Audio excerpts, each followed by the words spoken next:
সুচাবাটৰ sluice gate নিৰ্মাণ খৰতকীয়া কৰিবৰ বাবে আছুৰ দাবী পুৰণি টিয়ক তথা বৰ্তমানৰ মৰিয়নি সমষ্টিৰ অন্তৰ্গত জকাইচুক আৰু শিমলুগুৰি মৌজা আঞ্চলিক ছাত্ৰ সন্থাৰ তৰফৰ পৰা জলসম্পদ যোৰহাট সংমণ্ডলৰ কাৰ্যবাহী অভিযন্তাক 1 মাৰ্চত স্লুইচ গেটখনৰ মেৰামতিৰ কাম 31 মাৰ্চৰ ভিতৰত সম্পূৰ্ণ কৰিবলৈ দাবী জনাইছে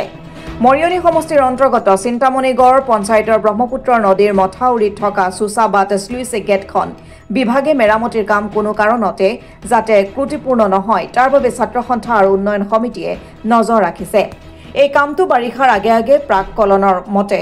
মেৰামতি কৰি সম্পূৰ্ণ কৰিবৰ বাবে আহ্বান জনায় অন্যথা কাম সম্পূৰ্ণ নহলে চিন্তামণিগড় ভগামুখ পূব টিয়ক বামুনপুখুৰী পঞ্চায়তকে ধৰি প্ৰায় 30খন গাঁও বাৰিষা জলমগ্ন হ'ব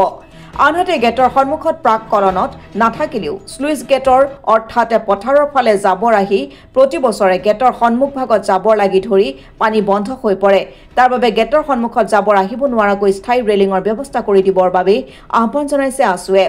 লগতে গেটৰ কামৰ লগতে সমান্তৰালভাৱে প্ৰাক কলনত থকা নলা খন্দাৰ কাম আৰম্ভ কৰিবৰ বাবে দাবী জনাই আছুৱে উল্লেখযোগ্য যে বিভাগীয় বিষয়া তথা ঠিকাদাৰৰ সন্থাৰ মাজত যোগাযোগৰ অভাৱৰ বাবে উক্ত কামটোৰ হেমাহি হৈছে বুলি একাংশ ৰাইজে অভিযোগ তুলিছে মৰিয়নি সমষ্টিৰ অন্তৰ্গত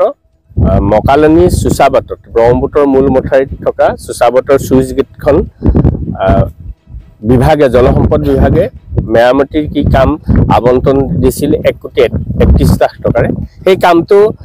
ইতিমধ্যে আজি মাৰ্চৰ 3 তাৰিখ হ'ল 3 তাৰিখ হোৱাৰ পাছত আমাৰ এটাই সন্দেহ হৈছে আমি বিভাগকো এই বিষয়টো অৱগত কৰিছো যে 31 মাৰ্চৰ ভিতৰত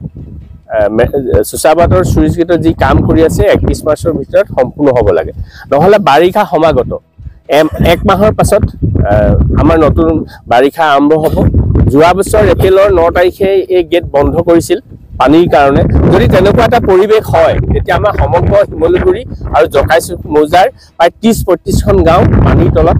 আবদ্ধ হৈ থাকিবলগীয়া এটা পৰিৱেশ ৰচনা হ'ব তেওঁ খেতি পথাৰ কৰিব নোৱাৰা পৰিৱেশ সেইকাৰণে বিভাগে যুদ্ধকালীনভাৱে এই কাম কৰিবৰ কাৰণে আমি শিমলুগুৰি মৌজা আৰু জকাইচুক উন্নয়ন সমিতি আৰু শিমলুগুৰি মৌজা আঞ্চলিক ছাত্ৰ সন্থাই বিভাগক দাবী উত্থাপন কৰিছো আৰু সমান্তৰালভাৱে এই গেটৰ যিকেইটা পালা আছিল ফ্ৰণ্টৰ যিটো থ্ৰী চাটাৰ পালা এই পালাকেইটা মানে ৰিপেয়াৰিঙত নধৰাৰ বাবে কৃষক মুক্তি সংগ্ৰাম সমিতিয়ে এই গেটৰ মানে নতুনকৈ নিৰ্মাণ কৰিব লাগিব যদি তেনেকুৱা হুহুকা পচলা নীতি থকা হয় তেতিয়া আমি সমগ্ৰ এই অঞ্চলটো আমি পানীৰ তলত থাকিব লাগিব সেইকাৰণে আমি বিভাগক যোৱা 1 তাৰিখে এই বিষয়টো অৱগত কৰা হৈছে যে তৎকালীনভাৱে গেটৰ কাম যুদ্ধকালীনভাৱে কৰি 31 মাৰ্চৰ ভিতৰত আগত শেষ কৰিব লাগে আৰু আমি যিসকল ইয়াত মিস্ত্ৰী আছে তেওঁলোকৰ মূল মিস্ত্ৰীৰ লগত আমি কথা পাতিছো তেওঁলোকক সুধিছো কিমান দিন লাগিব গেটখন নিৰ্মাণ কৰিব তেওঁলোকে কৈছে আমি এতিয়া কাম দিনে ৰাতিয়ে কৰিছি যদিও আমাক 12 মাৰ্চৰ আগত আমাৰ ওপৰত ঢালাই কেতিয়াও নহয় বহু মানে কষ্টৰ কাম আছে তেওঁলোকে 12 মাৰ্চৰ ভিতৰত যদি ঢালে তাৰ পিছত আৰু 15-20 দিন মানে এই ওপৰৰ ছাদখন ৰাখি থব লাগিব তাৰ পিছতে মাটি কাম হ'ব এইকাৰণে ভাবিছো কি কৌশলে হক বিভাগে কৌশলপূৰ্ণ অৱলম্বন কৰি গেটখন 31 মাৰ্চৰ ভিতৰত কামটো সম্পূৰ্ণ কৰিবৰ কাৰণে আমি দাবী উত্থাপন কৰিলো ব্যুৰ ৰিপৰ্ট অসম টুডে